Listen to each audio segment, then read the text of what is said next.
ಯಾರ ಪರವೂ ಅಲ್ಲ, ಯಾರ ವಿರುದ್ಧವೂ ಅಲ್ಲ. ಸಾಯಂಕಾಲ ಎಕ್ಸ್ಪ್ರೆಸ್, ಇದು ಜನಪರ. ನಮ್ಮ ಮಹಾರಾಷ್ಟ್ರದ ಮುಖ್ಯಮಂತ್ರಿಗಳಾದಂಥ ಅಜಿತ್ ಪವಾರ್ ಒಳ್ಳೆಯ ನೇತಾರರು ಮತ್ತು ದಿಟ್ಟ ರಾಜಕಾರಣಿ. ಆಗುವಂಥ ಕೆಲಸವನ್ನು ಈಗ ಮಾಡ್ತೀನಿ, ಆಗದೇ ಇದ್ರೆ ಇದು ಆಗೋದಿಲ್ಲ ಅಂತ ಸ್ಪಷ್ಟವಾಗಿ ಹೇಳುವಂಥ ಮನುಷ್ಯ.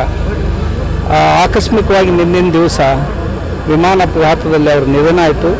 ನಾಡಿಗೆ ತುಂಬಲಾರದಂಥ ಹಾನಿಯಾಗಿದೆ. ಅವರ ಪರಿವಾರದ ದುಃಖದಲ್ಲಿ ಇಡೀ ರಾಜ್ಯ ಮತ್ತು ಅಕ್ಕಪಕ್ಕದ ಪ್ರದೇಶದ ಜನರು ಸಹಭಾಗಿ ಆಗಿದ್ದಾರೆ. ಅವರ ದುಃಖದಲ್ಲಿ ನಾವೆಲ್ಲರೂ ಭಾಗಿಯಾಗಿದ್ದೇವೆ ಅಂತ ನಾನು ಅವ್ರಿಗೆ ಹೇಳಲಿಕ್ಕೆ ಬಯಸ್ತೇನೆ. ಯಾತ್ರೆ ರೈತರದಿದು. ಭೂಮಿ ಬಡವಾಗ್ಲಕತ್ತೈತೆ. ಜನರು ರೋಗಗಳಿಂದ ಬಳಲ್ತಾ ಇದ್ದಾರೆ. ಸಸ್ಯ ಸಂಪತ್ತು ಹಾಳಾಗ್ತಾ ಇದೆ. ಆಮೇಲೆ ನಮ್ಮ ದೇಶದ ರೈತನ ಉತ್ಪಾದನೆ ಏನು ಎಕ್ಸ್ಪೋರ್ಟ್ ಆಗಬೇಕಾಗಿತ್ತು ಅದು ರಿಜೆಕ್ಟ್ ಆಗ್ಲಕತ್ತೈತೆ. ಆಮೇಲೆ ಅತಿ ಹೆಚ್ಚು ಖರ್ಚು ಮಾಡಿದ್ದನ್ನು ನಾವು ಎಕ್ಸ್ಪೋರ್ಟ್ ಮಾಡಕತ್ತೀವಿ, ಅತಿ ಕಡಿಮೆ ಖರ್ಚಿನಾಗ ಬೆಳೆದದ್ದನ್ನು ಇಂಪೋರ್ಟ್ ಮಾಡಕತ್ತೀವಿ.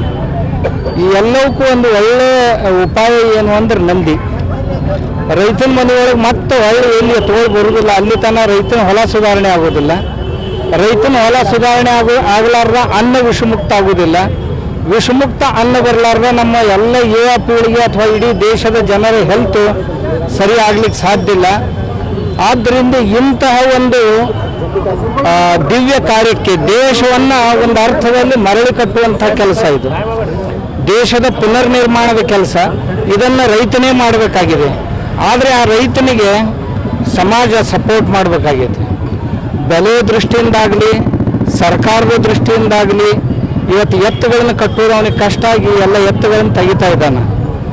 ಆಮೇಲೆ ಅದರ ದುಷ್ಪರಿಣಾಮ ಈ ಹೊಲದಲ್ಲಿ ಕಾಣ್ತಾ ಇದೆ. ನಾವು ಗೊಬ್ಬರದ ಖರ್ಚು ಹೆಚ್ಚಾಗ್ತಾ ಇದೆ, ಬೆಳೆ ಅಷ್ಟೇ ಇದೆ. ಇದನ್ನು ಕಡಿಮೆ ಮಾಡಬೇಕಾಗಿತ್ತು ಅಂದರೆ ರೈತನ ಮನೆಯಲ್ಲಿ ಮರಳಿ ಎತ್ತುಗಳು ಬರಬೇಕು. ಆದ್ದರಿಂದ ಈ ಎತ್ತುಗಳ ಸಮಾವೇಶ, ಈ ಬಂಡಿಗಳ ಸಮಾವೇಶ, ಸುಮಾರು 1500 ಬಂಡಿಗಳು ಇವತ್ತಿಲ್ಲಿ ಸೇರಿವೆ. ಇದು ಬರೀ ಒಂದು 8 ದಿನದಲ್ಲಿ ಈ ಯುವಕರೆಲ್ಲ ಸೇರಿ ಈ ಕೆಲಸವನ್ನು ಮಾಡಿದ್ದಾರೆ. ನಮ್ಮ ಬಸವರಾಜ್ ಬಿರಾದಾರ್ ಅವರು ಮತ್ತು ನಮ್ಮ ಚಂದ್ರಶೇಖರ್ ಬಿರಾದಾರ್ ಅವರು, ಆಮೇಲೆ ಈ ಬಾಗೇವಾಡಿಯ ನಮ್ಮ ಭಕ್ತರ ಬಳಗ ಎಲ್ಲ ಸೇರಿ ಇದನ್ನು ಮಾಡ್ತಾ ಇದ್ದಾರೆ. ಇದಕ್ಕೆಲ್ಲದಕ್ಕೂ ಮುಖ್ಯ ಅಂದರೆ ಇದು ಯಾರ್ದು ಅಲ್ಲ, ಇದು ರೈತರದು. ರೈತರೇ ಇದರ ಅಧಿದೈವ. ರೈತರೇ ಇದನ್ನೆಲ್ಲ ಮಾಡೋರು, ಮಾಡಿಸ್ಕೊಳ್ಳೋರು ಅವ್ರ ಸಲುವಾಗಿ ಅವರಿಗಾಗೆ ಮಾಡುವಂಥದ್ದು ಕಾರ್ಯಕ್ರಮ ಇದು. ಇದು ನಾಡಿನ ತುಂಬಾನು ನಡೀತಾ ಇದೆ. ಇನ್ನು ಮುಂದಿನ ಕಾಲದಲ್ಲಿಯೂ ಸಹಿತ ಈಗ 1000 ಆಯ್ತು, ಇನ್ನು 10,000 ಎತ್ತಿನ ಗಾಡಿಗಳ ಸಮಾವೇಶವನ್ನು ಮುಂದೆ ಭವಿಷ್ಯದೊಳಗೆ ಮಾಡಬೇಕಾಗ್ತದೆ.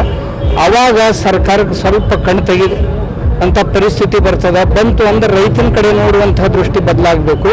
ರೈತನು ಸಹಿತ ಗೋವಂಶದ ಕಡೆಗೆ ನೋಡುವಂತಹ ದೃಷ್ಟಿ ಬದಲಾಗಬೇಕು ಅನ್ನೋ ದೃಷ್ಟಿಯಿಂದ ಈ ಕಾರ್ಯಕ್ರಮವನ್ನು ಹಮ್ಮಿಕೊಂಡಿದೆ. ಬೇಡಿಕೆ ಇದೆ. ಗೋವಾದಲ್ಲಿ ಒಂದು ಎತ್ತಿಗೆ ದಿನಾಲು 150 ರೂಪಾಯಿ ಕೊಡ್ತಾರೆ, ಒಂದು ಆಕಳಿಗೆ ಒಂದು ಎತ್ತಿಗೆ. ಮಹಾರಾಷ್ಟ್ರದಲ್ಲಿ ಪ್ರತಿ ದಿವಸ 50 ರೂಪಾಯಿ ಕೊಡ್ತಾ ಇದ್ದಾರೆ. ಮತ್ತೊಂದು ರಾಜ್ಯಗಳಲ್ಲಿ ದಿವಸಕ್ಕೆ 80 ರೂಪಾಯಿ, 120 ರೂಪಾಯಿ ಕೊಡ್ತಾ ಇದ್ದಾರೆ. ಆದರೆ ನಮ್ಮ ರಾಜ್ಯದಲ್ಲಿ 1 ರೂಪಾಯಿ ಕೊಡ್ತಾ ಇಲ್ಲ, ಕರ್ನಾಟಕದಲ್ಲಿ.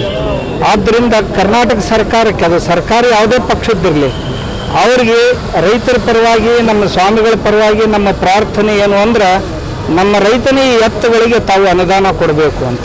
ಅವುಗಳ ಮೇವಿಗೆ ಇರದೇ ಇದ್ರೆ ಅವ ಕಟ್ಟೋದು ಭಾಳ ಕಷ್ಟ ಆಗಿದೆ ಈಗ. ಆದ್ದರಿಂದ ರೈತನ ಎತ್ತುಗಳಿಗೆ ತಾವು ಅನುದಾನವನ್ನು ಕೊಡುವಂಥ ಕೆಲಸವನ್ನು ಮಾಡೋದು. ಯಾರ್ಯಾರು ಬಿಟ್ಟಿ ಭಾಗ್ಯಗಳನ್ನು ಕೊಟ್ಟು ಕೇಳಾರ್ದವ್ರನ್ನ ಕೊಡ್ತಾ ಇದ್ದೀರಿ ಅವನ್ನು ಕೊಡುವಂಥ ಕೆಲಸವನ್ನು ಮಾಡೋದು. ಯಾರ್ಯಾರು ಬಿಟ್ಟಿ ಭಾಗ್ಯಗಳನ್ನು ಕೊಟ್ಟು ಕೇಳಾರ್ದವ್ರನ್ನ ಕೊಡ್ತಾ ಇದ್ದೀರಿ ಅವನ್ನು ಕೊಡುವಂಥ ಕೆಲಸವನ್ನು ಮಾಡೋದು. ಯಾರ್ಯಾರು ಬಿಟ್ಟಿ ಭಾಗ್ಯಗಳನ್ನು ಕೊಟ್ಟು ಕೇಳಾರ್ದವ್ರನ್ನ ಕೊಡ್ತಾ ಇದ್ದೀರಿ ಅವನ್ನು ಕೊಡುವಂಥ ಕೆಲಸವನ್ನು ಮಾಡೋದು. ಯಾರ್ಯಾರು ಬಿಟ್ಟಿ ಭಾಗ್ಯಗಳನ್ನು ಕೊಟ್ಟು ಕೇಳಾರ್ದವ್ರನ್ನ ಕೊಡ್ತಾ ಇದ್ದೀರಿ, ನಮ್ಮ ರೈತನಿಗೆ ಕೊಟ್ಟರೆ ಎತ್ತುಗಳಾದರೂ ಬದುಕ್ತಾವೆ. ಆದ್ದರಿಂದ ರೈತನಿಗೆ ಅನುದಾನ ಕೊಡಲೇಬೇಕು ಅಂತ ನಮ್ಮ ಆಗ್ರಹ. ಅಜಿತ್ ಪವಾರ್ ಯಾರ ಪರವೂ ಅಲ್ಲ, ಯಾರ ವಿರುದ್ಧವೂ ಅಲ್ಲ. ಸಾಯಂಕಾಲ ಎಕ್ಸ್ಪ್ರೆಸ್, ಇದು ಜನಪರ.